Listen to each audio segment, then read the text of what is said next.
I got so much motherfucking design on right now. Break it down, bring it back, make it clap. I got 3 old thoughts, new guap, where that thing. Bitches on my line, and you know they come strapped. Hold up, what it not, 45, scope it cash like whoa. How you fucking with these hoes up? Warahmatullahi wabarakatuh. Waalaikumsalam warahmatullahi wabarakatuh. Hari ini kita akan membahas terkait tentang meningkatkan literasi untuk siswa berprestasi dengan menghilangkan stupidifikasi. Slide selanjutnya, Mbak. Nah, yang pertama kita akan mengetahui tentang apa sih itu literasi. Kalau kita pasti tidak asing lagi karena kita juga aktivis mahasiswa yang mana literasi ini tidak akan terdengar asing. Yang mana literasi ini dapat diartikan suatu kemampuan dalam mengolah dan memahami suatu informasi. Yang mana ini tidak hanya membaca saja tetapi juga menulis. Yang mana dengan adanya literasi ini bisa menambah kita suatu ilmu pengetahuan, dapat kita berpikir kritis dengan memecahkan suatu masalah yang ada. Yang mana dengan adanya literasi kita juga bisa menggali potensi berkomunikasi kita secara efektif dan juga bisa mengembangkan diri. Oke, selanjutnya. Nah, ini makna dari prestasi belajar. Prestasi itu adalah suatu kegiatan yang dikerjakan. Yang mana prestasi belajar ini adalah goals dari apa yang kita usahakan selama kita menuntut ilmu. Ini yang seperti itu. Stupidifikasi.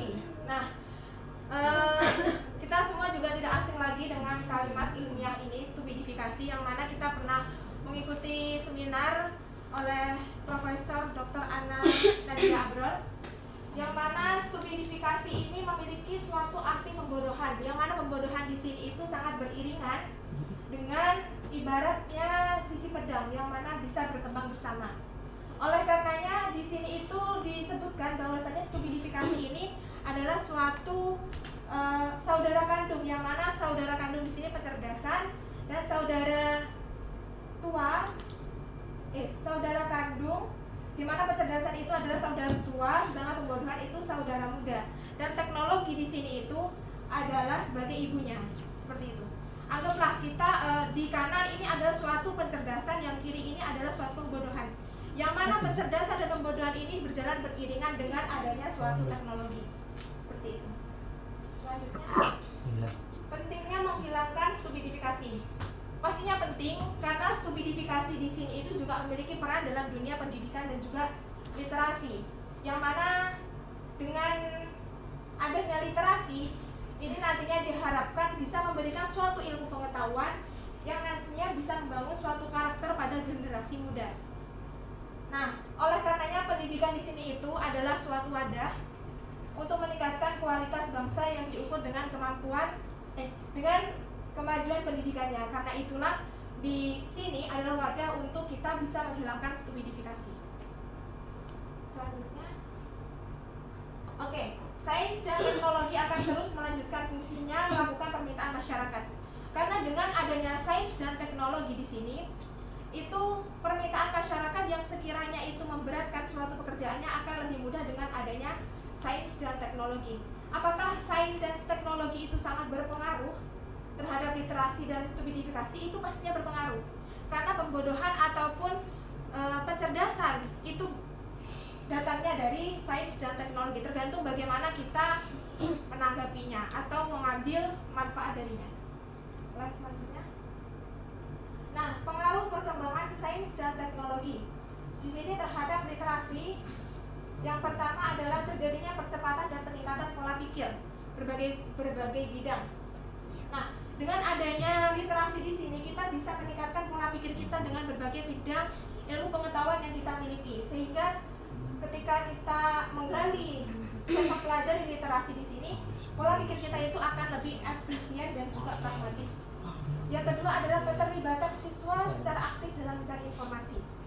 Oleh karenanya, pengaruh perkembangan sains dan teknologi ini melibatkan agar seorang siswa itu ketika mendapatkan suatu informasi itu dapat memilah dengan secara baik. Yang ketiga adalah memperluas untuk terjadinya proses belajar yang melampaui waktu dan kelas. Nah, jadi belajar di sini itu tidak hanya di kelas, tapi juga bisa dilakukan di luar kelas. Seperti itu. Bisa melewati Zoom meeting, Google Meet dan yang lainnya, ataupun berkumpul dengan forum-forum yang bisa meningkatkan pengetahuan. Yang keempat adalah meningkatnya literasi melalui digitalisasi. Literasi di sini itu tidak hanya kita membaca menulis secara kayak misalnya di buku, membaca buku, tapi dengan adanya sains dan teknologi di sini literasi itu bisa ditingkatkan dengan digitalisasi. Misalnya kita itu mau membaca buku nih di perpustakaan, karena memang ada kita banyak kegiatan, kita nggak bisa datang ke perpustakaan secara langsung, kita bisa membacanya melalui e-library seperti itu. Next, stupidifikasi. Di sini diartikan bahwasanya merosot etika dan berbahasa tidak sopan.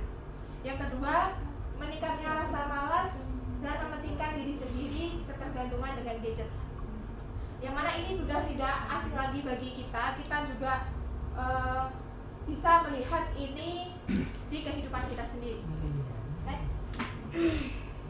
Faktor yang mempengaruhi prestasi siswa. Di sini ada dua faktor. Yang pertama ini adalah faktor internal, yang kedua ini adalah faktor eksternal. Yang internal di sini adalah terdapat dari minat kecerdasan dari siswa itu sendiri. Sedangkan dari faktor eksternal itu adalah dari lingkungannya untuk mempengaruhi prestasi belajarnya seperti itu. Next, Mbak. Oke. Di sini selanjutnya adalah hubungan literasi dengan prestasi belajar. Pastinya ini sangat berpengaruh, sangat hubungannya antara satu dengan sama lain ini antar keterkaitan, karena literasi ini juga menunjukkan prestasi belajar dari siswa itu sendiri. Next. Nah, menumbuhkan budaya literasi. Nah, dengan adanya literasi ini kan pastinya tidak terpisahkan dari dunia pendidikan, yang mana sejarah peradaban manusia membuktikan bangsa yang hebat, yakni masyarakat yang memiliki minat baca yang tinggi, seperti itu. Dan untuk menumbuhkan budaya literasi ini perlu sebuah kesadaran, karena dengan literasi kita bisa membuka cakrawala kita, pengetahuan kita terkait tentang suatu ilmu pengetahuan. Era milenial, era dengan e-book. Nah, dengan adanya literasi kita nggak dengan lebih efisiennya ya, kita bisa membaca buku secara langsung. Tapi ketika kita ada suatu kendala ataupun waktu yang tidak sempat kita harus pergi ke perpustakaan, bisa menggunakan dengan seperti itu. Karena dengan kecanggihan sains dan teknologi, e-book di sini juga dilengkapi dengan teks, gambar dan juga suara yang dipublikasikan dalam bentuk digital. Seperti itu. Next. Nah, tujuan buku digital di sini yaitu untuk memberikan kesempatan pembuat konten untuk lebih berbagi informasi, melindungi informasi yang disampaikan. Jadi di sini itu lebih efisien bagi kita ketika kita ada suatu kesulitan ketika kita belajar, kita bisa mengakses di buku digital ini. Yang kedua adalah data buku digital akan tersimpan dengan baik, berbeda dengan buku fiksi. Nah, buku digital ini semisal kalau buku fiksi itu hilang atau apa, datanya itu akan hilang. Tapi kalau buku digital ini enggak, dia akan tersimpan dengan baik. Selanjutnya yang ketiga adalah mempermudah proses memahami materi pelajaran. Karena terkadang di buku digital ini kadang ada lebih singkatnya untuk kita bisa memahami seperti itu. Nah, di sini ada 3 tips untuk meningkatkan literasi. Yang pertama adalah menumbuhkan kesadaran pentingnya belajar, pentingnya membaca minimal 15 menit sebelum kegiatan belajar mengajar seperti itu. Yang kedua adalah mengoptimalkan peran perpustakaan. Jadi kita bisa mengoptimalkan peran perpustakaan dengan 2 cara, dengan kita datang ke perpustakaan secara langsung atau kita bisa mengakses dengan internet seperti itu. Yang ketiga adalah membuat karya tulis dan komunitas baca. Jadi di sini untuk meningkatkan literasi kita bisa membuat karya tulis, yang mana ketika kita sudah mengetahui suatu informasi, kita sudah mengetahui materi apa yang kita baca tadi, kita tulis seperti itu. Kita cantumkan, kita buat karya tulis, yang mana untuk meningkatkannya lagi kita bisa berkomunikasi ataupun bergabung dengan komunitas baca seperti itu. Next. Nah, Intinya di sini itu literasi itu tidak terlepas dari buku. Yang mana buku di sini dapat diartikan adalah pembawa peradaban. Tanpa buku adalah sejarah itu sunyi. Sastra itu adalah bodoh, sains lumpuh, pemikiran dan spekulasi berhenti. Buku di sini adalah suatu mesin perubahan jendela dunia serta mercu solar yang didirikan di lautan waktu. Seperti itu. Next. Oleh karenanya di sini ada slogan bahwasanya siapa yang berproses dia yang meraih sukses. Oke, sekian dari saya. Assalamualaikum warahmatullahi wabarakatuh. Waalaikumsalam warahmatullahi